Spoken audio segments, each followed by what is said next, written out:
All right, let's jump right into this explainer. We're looking at over 1,200 years of geopolitical history today, trying to figure out how an entire nation managed to survive, not with massive armies, but just by holding fiercely onto its culture.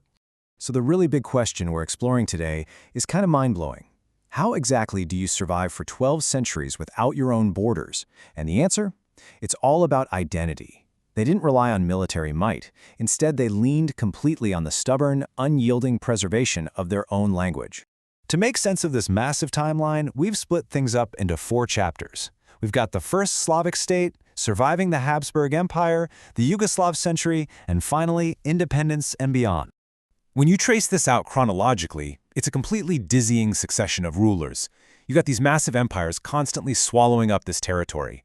We're talking the Roman Empire, the Frankish kings, the Habsburg dynasty, all the way through Yugoslavia, right up to the independent republic. So, Chapter 1, the first Slavic state. We have to start right at the geographical crossroads of the Alps and the Mediterranean. This is where the roots of all this resilience really took hold, specifically with Karantanija. Emerging somewhere between the 6th and 12th centuries, historical records show this as literally the very first medieval Slavic state. And they weren't just sitting quietly either. They actually formed an early autonomous Slavic duchy. They successfully used diplomacy and even pulled off some strategic marriages with the Bavarian aristocracy, just to maintain their standing. But survival back then took a lot more than just smart diplomacy.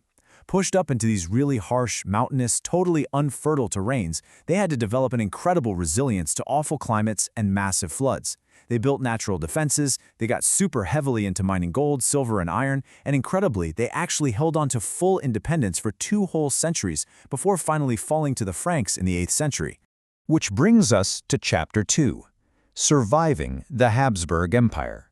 For the next 600 years, Slovenia's fate was tied right to the Habsburg dynasty. By the 11th century, this really stark socioeconomic divide pops up. It was a harsh feudal reality. You had German lords holding all the best agricultural lands, living it up in fortified castles, and running the whole legal system strictly in German.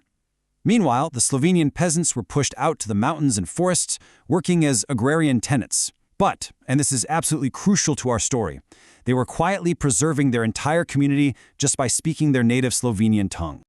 Over the centuries, that cultural suppression completely boiled over.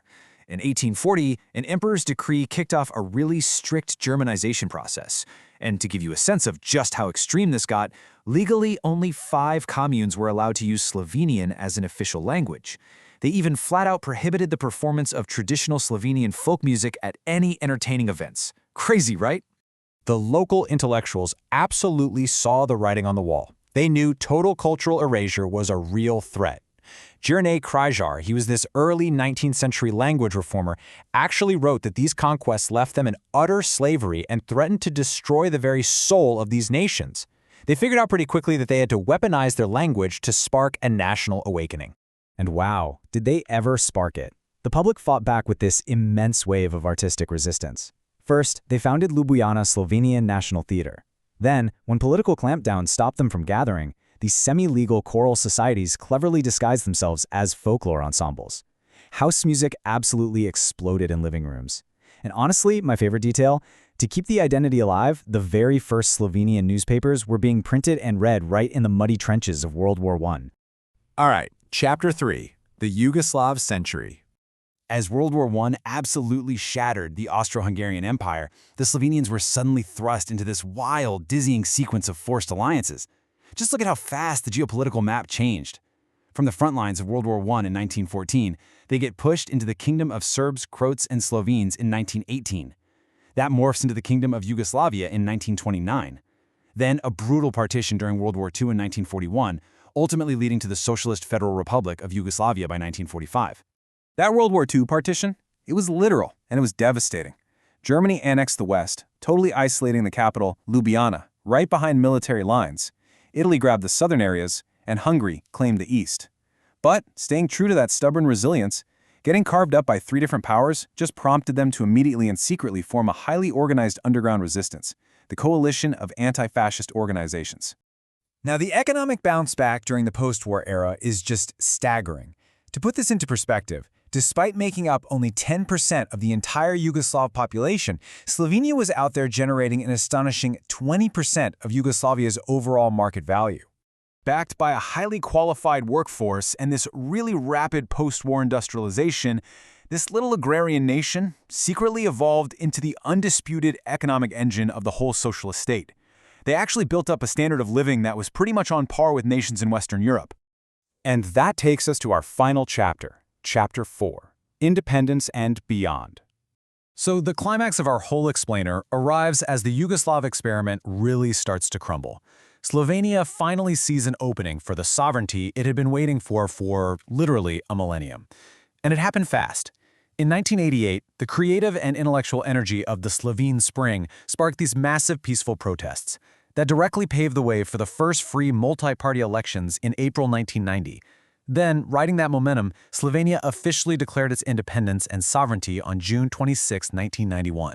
Now, as you might guess, that declaration triggered an immediate reaction. Just 2 days later, open conflict breaks out with the Yugoslav People's Army.